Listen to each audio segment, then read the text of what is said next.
Beyond the Edge of the Galaxy. Chapter Number 1.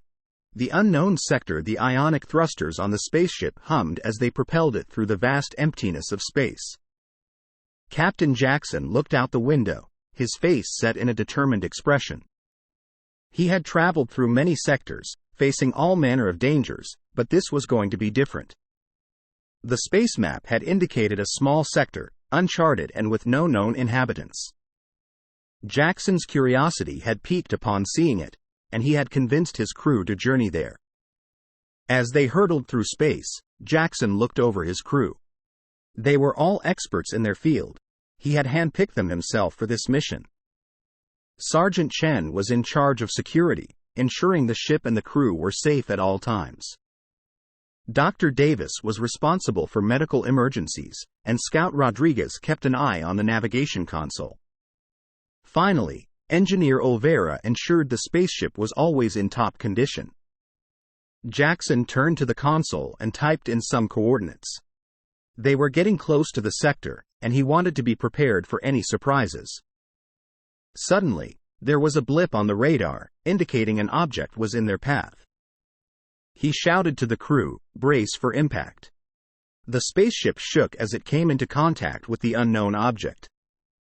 For a moment, Jackson thought they were done for, and their journey would end here. However, after a few tense seconds, the shuddering stopped, and they were able to regain control of the ship. Scout Rodriguez looked at the scanner and exclaimed, "Captain, the object is a spaceship. However, it's unlike any we've seen before. No recognizable markings." Captain Jackson ordered his crew to approach the unknown spaceship. The closer they got, the more the ship's unusual features became apparent. The metal hull looked like it had been warped by some kind of energy, and there was no sign of life on board. Sergeant Chen announced, "Captain, I don't detect any weapons or hazardous materials on the ship. It's safe to board." The crew made their way to the other ship, and once they were inside, they cautiously looked around. The interior resembled nothing they had ever seen before. The lights flickered intermittently, and the air was musty. As they explored the ship, they came across a door that seemed more fortified than the others. Engineer Olvera began trying to hack his way in, but the door seemed to be heavily encrypted. It took several attempts, but eventually, the door hissed open. Inside, they found a small room with what looked like an alien artifact. The artifact was a series of transmitting discs, each with unfamiliar symbols inscribed on them. Dr. Davis was the first to approach it, curious. As she reached out to touch it, the artifact glowed, and she collapsed to the floor, unconscious. Captain Jackson called for an immediate medical evacuation, and the crew hurried back to their ship. As they made their escape, a fleet of alien ships emerged out of nowhere and began pursuing their vessel. They were trapped in the unknown sector, with no idea what they'd stumbled upon. End of Chapter 1. Chapter Number 2. Into the Abyss. Captain Jackson stared out of the window at the pursuing alien ships. He knew they had made a mistake by venturing into this unknown sector, but he also knew that it was too late to turn back now. Sergeant Chen was already at the controls, trying to outrun the alien ships. But they were fast and ruthless, closing in on them with every passing second. The crew was silent except for the hum of the engines and the occasional beep of the console. Everyone knew the situation was dire. The alien ships were gaining on them, and they were running out of options. Just as they thought they were going to be caught, Scout Rodriguez spotted an asteroid belt ahead. Without hesitation, Captain Jackson ordered the ship to head straight for it. Their pursuers followed them into the asteroid belt, but the crew of the spaceship had a trick up their sleeve. Engineer Olvera had reprogrammed the ionic thrusters to emit a cloaking device, and when they activated it, the alien ships were completely unable to track them. Now that they were hidden, the crew set about trying to unravel the mystery of the alien artifact. Dr. Davis had been taken to the medical bay for treatment, but despite her fever and delirium, she kept muttering about the discs and the symbols on them. The crew gathered around the artifact in the cargo hold, trying to figure out what it was and why it was so important to the aliens. They took scans and analyzed it, but it was all in vain until Engineer Olvera spoke up. "Captain, I think I might have figured out what this thing is. It's a sort of transmitter, broadcasting a signal somewhere." Captain Jackson knew what they had to do. They needed to trace the transmission and find out who was on the other end of it. Fortunately, Scout Rodriguez was an expert on signal tracing, and she promised to lead them to the source of the transmission. They spent the next few hours tracking the signal, following it through the asteroid belt and beyond. Finally, they arrived at a massive planet, shrouded in a thick layer of clouds. As they descended towards the planet, the crew realized that this was no ordinary planet. It was covered in a dense jungle, with towering trees and hidden valleys. For a moment, they wondered if they had made a mistake coming here. Their signals were blocked by the thick foliage, and their scanners were unable to penetrate the canopy. They were on their own. They landed the ship on a clearing and stepped out into the humid, muggy air. As they walked out into the dense foliage, they knew they were walking into the unknown. Even Sergeant Chen looked nervous as they started their trek into the jungle. As the sun began to set, they reached a cliff at the edge of a gaping chasm. The alien transmission was coming from below, deep into the dark abyss. Captain Jackson looked down into the abyss, wondering what kind of dangers awaited them. But he knew that they had come this far, and there was no turning back. "We go down," he said. End of Chapter 2. Chapter number 3.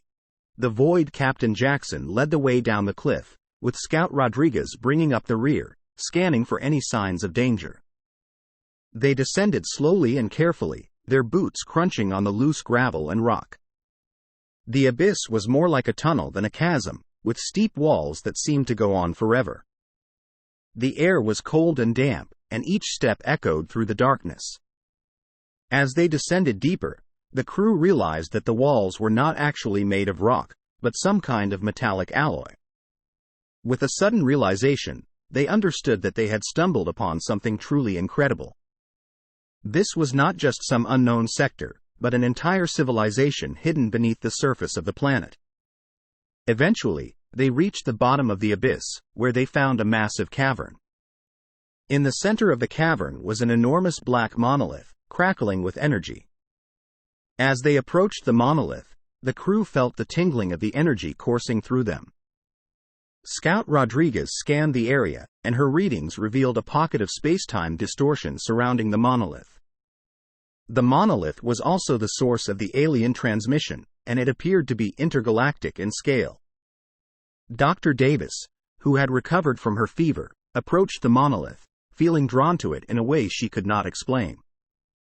As she reached out to touch it, the monolith exploded into a blinding flash of light. When the light faded, the crew saw that the cavern had changed around them. The walls and ceiling were gone, replaced by an endless expanse of stars and galaxies. They had been transported into the void of space. The crew stared out into the void, awestruck by the sheer magnitude of what they were witnessing. They were in a space that defied all laws of physics and reason. As they gazed into the infinite abyss, Captain Jackson realized that they had stumbled upon something far greater than they ever could have imagined. They had discovered the key to the universe, the source of all that existed. But with that great discovery came an even greater risk. The universe was full of dangers, and with this newfound knowledge, they had the power to wreak havoc on a cosmic scale. Captain Jackson knew that their mission had taken a dangerous turn. They now held the key to the universe and had to be careful with how they wielded it. As the crew stood in silence, watching the endless expanse of the void, they knew that everything they had known before that moment had been just a tiny fraction of the vastness of space. End of Chapter 3. Chapter number 4. The Lost City. The crew had been in the void for what seemed like an eternity. They had lost all sense of time and space, floating in the endless expanse. But just when they thought they would spend an eternity lost in the void, there was a sudden shift of light. In the distance, they saw a gleaming city, a city that should not exist. They had found the lost city.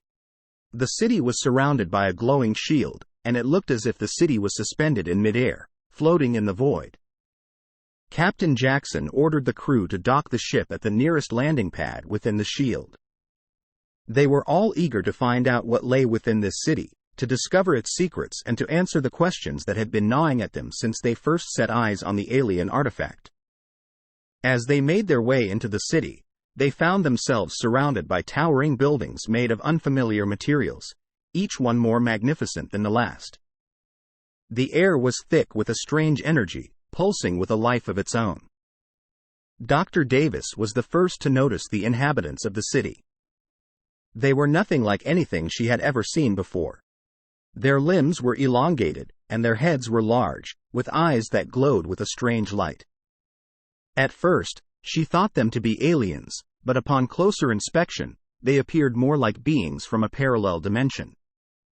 As they moved deeper into the city, they found themselves in a large chamber filled with strange machines and symbols that they could not understand.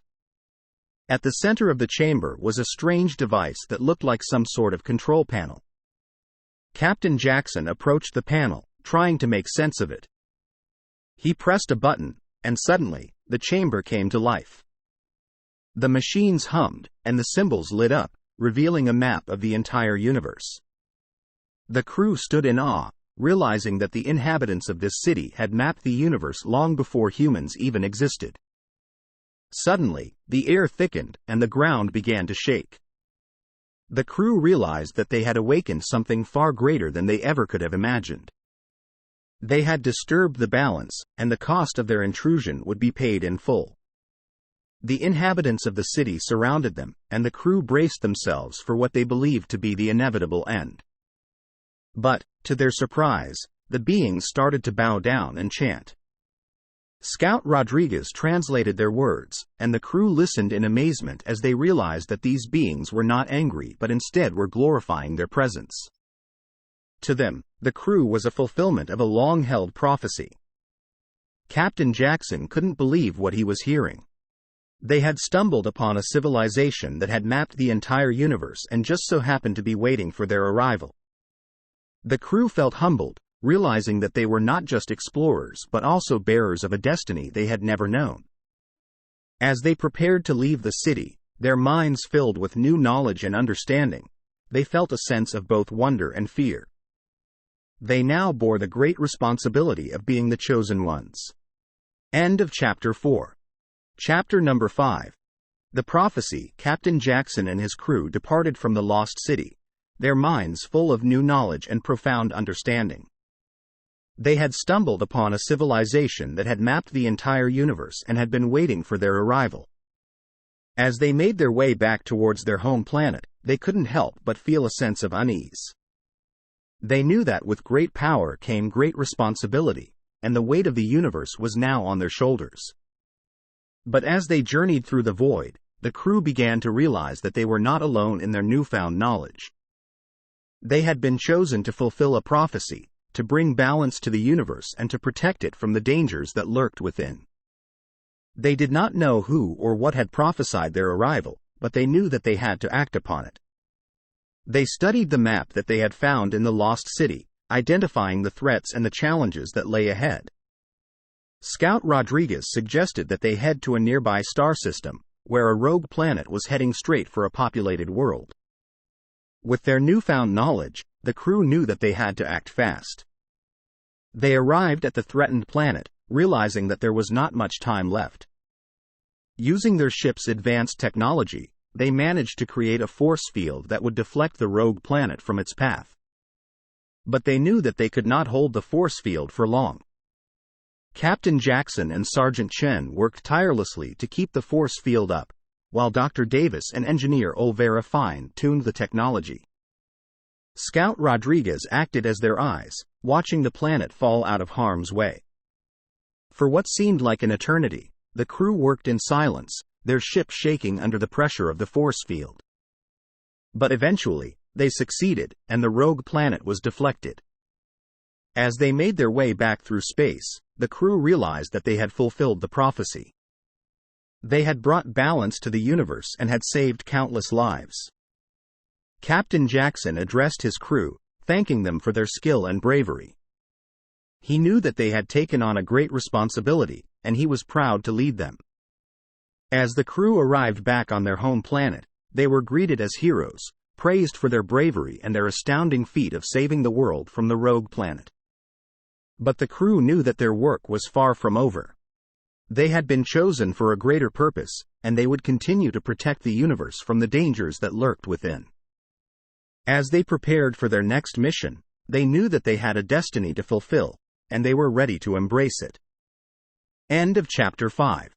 Chapter number 6. The final battle. The crew of the spaceship Last Vanguard had fulfilled the prophecy, bringing balance to the universe and saving countless lives from the rogue planet. But their work was far from over, and they knew that there were still dangers and threats that needed to be eliminated. Their next mission led them to a distant galaxy, where they discovered a planet under siege by an evil force that threatened to destroy all life in the galaxy. It was a force that had been born out of the very essence of the universe, and it was nearly unstoppable. The crew landed on the planet, ready for the final battle. They were outnumbered, but they knew that they had the strength and the knowledge to overcome this ultimate challenge. They fought tirelessly, using their newfound knowledge and their advanced technology to repel the enemy. But they quickly realized that the enemy was too powerful, that there was no hope of defeating it through conventional means. Captain Jackson knew that they had to think outside the box, that they had to use their knowledge of the universe to find a way to destroy the enemy. Scouts Rodriguez suggested that they use the energy of the black monolith to create a singularity that would suck the enemy out of existence. The crew worked together, fusing their technology with the energy of the monolith. The planet shook as the energy vortex was created, drawing the enemy towards it.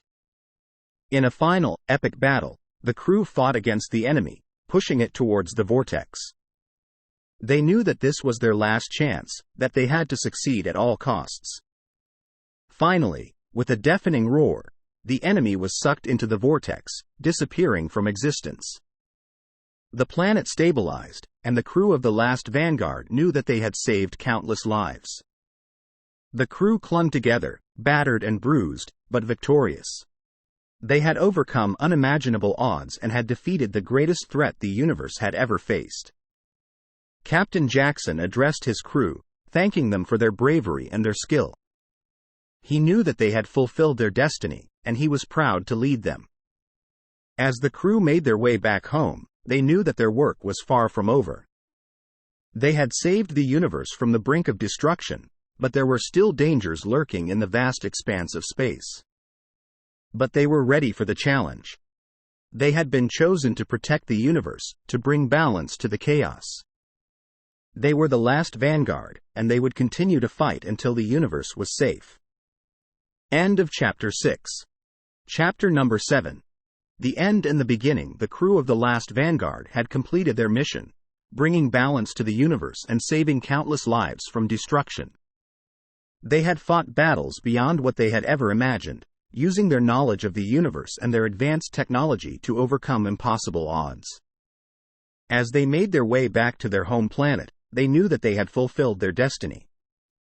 But they also knew that there would be other challenges waiting for them in the vast expanse of space. They arrived at their home planet, where they were greeted as heroes. They were lauded for their bravery and their skill, praised for saving the universe from certain destruction. But although they were hailed as heroes, the crew knew that their work was far from over. They had been chosen to protect the universe, and that was a responsibility that would never end. They knew that there would be new challenges, new threats to the stability of the universe. But they were ready to face whatever lay ahead, knowing that they had the strength and the knowledge to overcome any obstacle. As they prepared for their next mission, they knew that it would be a new beginning for them. They had proven themselves as the Last Vanguard, the protectors of the universe, and they were ready to embrace their destiny. They knew that they would face new challenges, that they would have to fight new battles. But they were determined to protect the universe, to bring balance to the chaos, no matter the cost. And so, the crew of the Last Vanguard set off into the void once again. They knew that their mission was never ending, that they would always be the final defense against the forces of destruction. But they also knew that they were not alone. They knew that there were others out there, like them, who had been chosen to protect the universe. They looked forward to meeting their allies, working together to protect the universe from the dangers that lay ahead. As they journeyed through the void, their ship flying through the infinite expanse of space, the crew of the last Vanguard felt a sense of wonder and awe. They were one small ship, one small crew, in a universe filled with endless possibilities. They knew that there would be many more battles to come, many more threats to face. But they were ready for the challenge, ready to protect the universe and bring balance to the chaos. For they were the last Vanguard, the protectors of the universe, and they would continue to fight until the end of time itself. End of Chapter 7.